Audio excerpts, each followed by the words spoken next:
नागरिक का फर्ज। एक बार की बात है, चीन के महान दार्शनिक कन्फ्यूशियस अपने चेलों के साथ एक पहाड़ी से गुजर रहे थे। थोड़ी दूर चलने के बाद वो एक जगह अचानक रुक गए और कन्फ्यूशियस बोले, कहीं कोई रो रहा है। वो आवाज़ को लक्ष्य करके उस ओर बढ़ने लगे। शिष्य भी पीछे हो लिए। एक जगह उन्होंने देखा कि एक स्त्री रो रही है। कन्फ्यूशियस ने उसके रोने का कारण पूछा तो स्त्री ने कहा, इस स्थान पर उसके पुत्र को चीते ने मार डाला। इस पर कन्फ्यूशियस ने उस स्त्री से कहा, तो तुम तो यहाँ अकेली हो न, तुम्हारा बाकी का परिवार कहाँ है?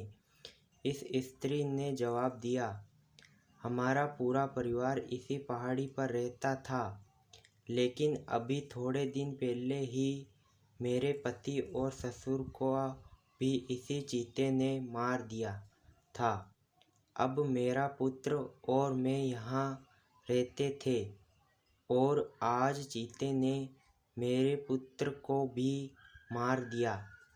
इस पर कन्फ्यूशियस हैरान हुए और बोले कि अगर ऐसा है तो तुम इस खतरनाक जगह को छोड़ क्यों नहीं देती? इस पर स्त्री ने कहा, इसलिए नहीं छोड़ती क्योंकि कम से कम यहाँ किसी अत्याचारी का शासन तो नहीं है और चीते का अंत तो किसी न किसी दिन हो ही जाएगा। इस पर कन्फ्यूशियस ने अपने शिष्य से कहा, निश्चित ही यह स्त्री करुणा और सहानुभूति की पात्र है, लेकिन फिर भी एक महत्वपूर्ण सत्य से इसने हमें अवगत कराया है कि बुरे शासक के राज्य में रहने से अच्छा है कि किसी जंगल या पहाड़ी पर ही रह लिया जाए।